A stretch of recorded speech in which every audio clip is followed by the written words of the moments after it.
देश अभी कोरोना संक्रमण के समय से बाहर निकलने की कोशिश कर ही रहा था कि एक नई आफत मुहाने पर आकर खड़ी हो गई।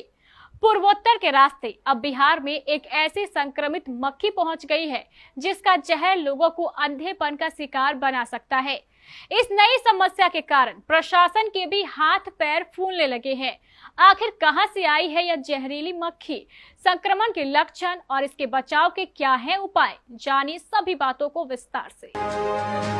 पश्चिम बंगाल, सिक्किम से लेकर बिहार तक देश के कई राज्यों में एसिड फ्लाई संक्रमितों के मामले अब लोगों के साथ साथ प्रशासन की भी चिंताएं बढ़ा रहे हैं। सिक्किम के एक इंजीनियरिंग कॉलेज में सबसे अधिक छात्रों के संक्रमित होने की खबर है। बाद अब बिहार में भी इससे प्रभावितों के मामले बढ़ते जा रहे हैं। इधर बढ़ते खतरे को देखते हुए लोगों के बचाव के उपाय करते रहने की अपील भी की जा रही है। जब मक्खी इतनी घातक है तो यह जानना जरूरी है कि आखिर यह दुनिया के किस हिस्से से भारत में पहुंची है। तो जानकारी के लिए हम आपको बता दें कि जहरीली मक्खी मुख्य रूप से पूर्वी अफ्रीका के हिस्सों में पाई जाती रही है। इसे नैरोबी मक्खी के नाम से जाना जाता है। स्वास्थ्य विशेषज्ञ कहते हैं कि यह मानव शरीर पर पेड्रिन नामक एक विषैला और अम्लीय पदार्थ छोड़ती है, जिससे त्वचा में गंभीर संक्रमण हो सकते हैं। पेड्रिन के कारण त्वचा में आग जैसी तेज जलन की समस्या भी होती है। अब तक दक्षिणी सूडान में इसके कई मामले देखने को मिलते रहे हैं। आइए हम आपको नैरोबी संक्रमण के बारे में विस्तार से बताते हैं। इस एसिड मक्खी से बचने के लिए लोग अब जतन करना शुरू कर चुके हैं। तो यह जानना जरूरी हो गया है कि आखिर इस जहरीली मक्खी की पहचान कैसे हो। तो सबसे पहले इसके आकार और रंग के बारे में जानिए ताकि इससे बचाव आसान हो सके। काले और लाल रंग की नैरोबी मक्खी देखने में चींटी की तरह लगती है। आमतौर पर इसकी लंबाई 6 से 10 मिलीमीटर और चौड़ाई 0.5 से 1 मिलीमीटर होता है। इस मक्खी की आदत होती है कि यह गर्मा गर्म और फ्लोरोसेंट रोशनी के प्रति आकर्षित होती है।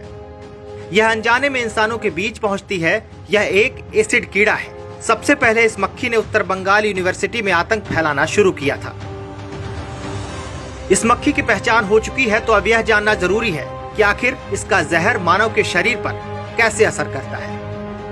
सबसे खास बात यह है कि मक्खी काट कर किसी को भी निशाना नहीं बना सकती, यानी इस मक्खी के काटने पर संक्रमण नहीं फैलता है। इस मक्खी का सारा जहर इसके शरीर पर होता है। अगर यह त्वचा के किसी भी हिस्से पर मसल दी जाए तो वह हिस्सा संक्रमित हो जाएगा और थोड़ी ही देर में त्वचा में पीले तरल पदार्थ से भरे हुए फफोले निकल आएंगे।